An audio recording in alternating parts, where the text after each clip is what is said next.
வணக்கம் மக்களே. தமிழ்நாட்டில் இந்த நோய்கள் அமைதியாக பரவி கொண்டிருக்கிறது. மதுரை, திருச்சி, சென்னை எந்த நகரங்களில் அதிக பாதிப்பு இருக்குன்னு தெரியுமா? இந்த ஆர்டிக்கல் நேற்றைக்கு வந்த நியூஸ் பேப்பர்னு எடுத்தது. சமீப தகவல் படி தமிழ்நாட்டில் மக்கள் உடல்நலத்தில் பெரிய மாற்றம் நடக்குது. சர்க்கரை நோய், பிபி, இரத்த சோகை, உடல் பருமன் இவை எல்லாம் பார்த்தீங்கன்னா வேகமாக அதிகரிச்சுட்டே இருக்கு. இப்போ எந்தெந்த மாவட்டத்தில் எவ்வளோ இதோடைய வேகம் இருக்கு, எத்தனை % அதிகரிச்சுங்கிறத இனி டீட்டெயிலாக பார்ப்போம். ஃபர்ஸ்ட் நம்ம பார்க்குறது மதுரை. மதுரைனா மதுரை மாவட்டம் கிடையாது, மதுரையை சுற்றியுள்ள எல்லா இடங்களையும் சேர்த்து. மதுரையை சுற்றியுள்ள இடங்களில் சர்க்கரை நோய் 36% இருந்திருக்கு. உயர் ரத்த அழுத்தம் 26% இருந்திருக்கு. ரத்த சோகை 26% இருந்திருக்கு.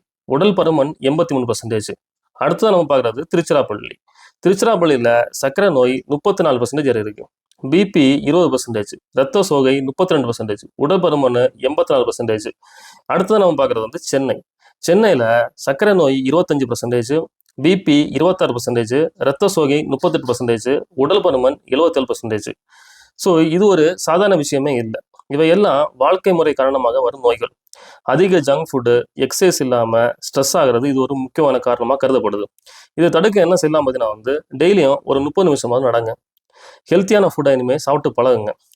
ரெகுலராக ஹெல்த் செக்அப் பண்ணுங்க. இப்போ கவனிக்கணும்னா நாளைக்கு லேட் ஆகிடும். உங்கள் ஹெல்த்து உங்கள் கையில் தான் இருக்குது. இந்த கண்ணை பிடிச்சிருந்தா லைக் பண்ணுங்கள், ஷேர் பண்ணுங்கள். இந்த மாதிரிப்பட்ட கண்ணு பார்க்கணுன்னா ஒரு சப்ஸ்கிரைப் தட்டி விடுங்க. நன்றிகள்.